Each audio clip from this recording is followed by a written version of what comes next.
पहलगाम हमले के बाद अब पाकिस्तान की हर एक चीज को भारत सिरे से खत्म करने में लग गया है और अब इसी जद में पाकिस्तान की फिल्म इंडस्ट्री को भी आड़े हाथों लिया जा रहा है।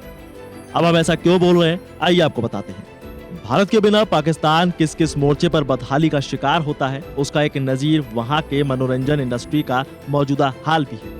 भारतीय फिल्मों के प्रदर्शन पर जब जब रोक लगाई गई, पाकिस्तान की एंटरटेनमेंट इंडस्ट्री लड़खड़ा गई। आज की तारीख में महज फवाद खान की बदौलत पाकिस्तानी फिल्म इंडस्ट्री का कारोबार चल रहा है।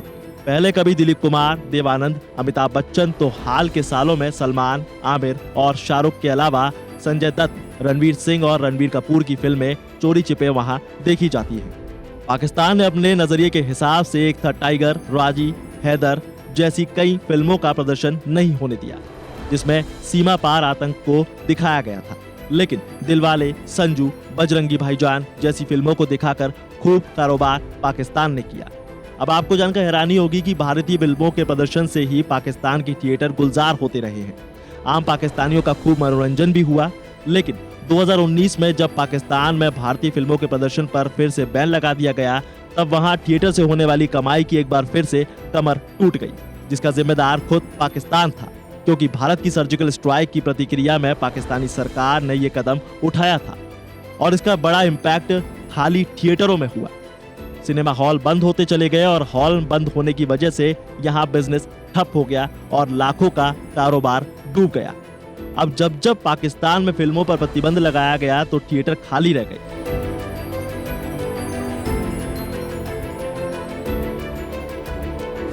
दरअसल पुलवामा अटैक से पहले भी भारत और पाकिस्तान के बीच जब जब तनाव हुआ, दोनों देशों की हुकूमत ने दोनों देशों की फिल्मों पर बैन लगा दिया। कुछ दिन पहले जम्मू कश्मीर में पहलगाम आतंकी हमले के बाद फवाद खान और वाणी कपूर की आगामी फिल्म अबीर गुलाल पर भी भारत सरकार ने बैन लगा दिया है। अब आपको ये भी बता दें कि साल 2019 से 1965 में भी दोनों देशों के युद्ध के वक्त पाकिस्तान ने भारतीय फिल्मों के प्रदर्शन पर रोक लगा दी थी। हालांकि मीडिया रिपोर्ट्स के मुताबिक बैन के बावजूद पाकिस्तान के एंटरटेनमेंट इंडस्ट्री से जुड़े कारोबारियों ने गैर कानूनी तरीके से भारतीय, पंजाबी और बड़े स्टार कास्ट की हिंदी फिल्मों के पायरेटेड वर्जन को चोरी छुपे दिखाना जारी रखा।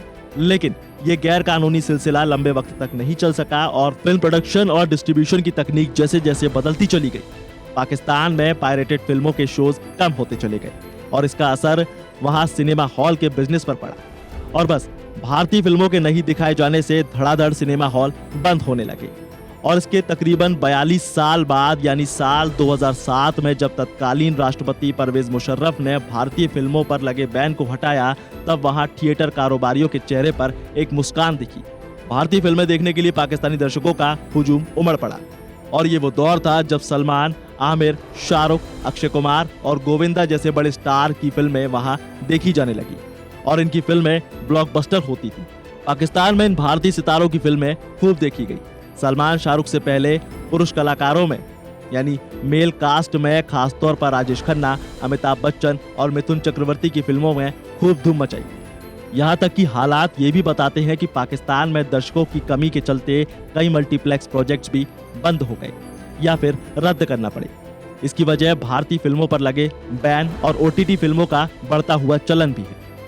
भारत की बात की जाए तो पिछले 3 दशक के दौरान 24,000 की जगह यहाँ अब भी 4,745 सिंगल स्क्रीन थिएटर बचे हैं। दर्शकों की कमी की वजह से पाकिस्तान में मल्टीप्लेक्स प्रोजेक्ट्स आगे नहीं बढ़ पा रहे, जबकि भारत में मल्टीप्लेक्स प्रोजेक्ट्स का लगातार विस्तार हो रहा है।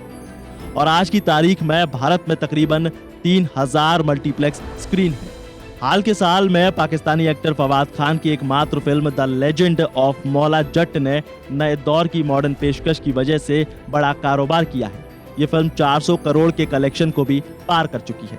लेकिन ना तो इससे पहले और ना ही इसके बाद पाकिस्तान की कोई भी फिल्म 100 करोड़ के कलेक्शन को पार नहीं कर पाई।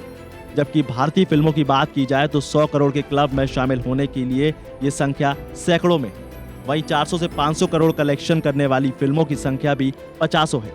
और अगर ऐसा ही चलता रहा तो धीरे धीरे पूरी पाकिस्तान फिल्म इंडस्ट्री तहस नहस हो जाएगी। अब आपका इस खबर के बारे में क्या कहना है, हमें कमेंट सेक्शन में जरूर लिखें। बाकी फिलहाल इस खबर में बस इतना ही। ज्यादा अपडेट्स के लिए जुड़े रहिए वन इंडिया हिंदी के साथ। Subscribe to One India and never miss an update.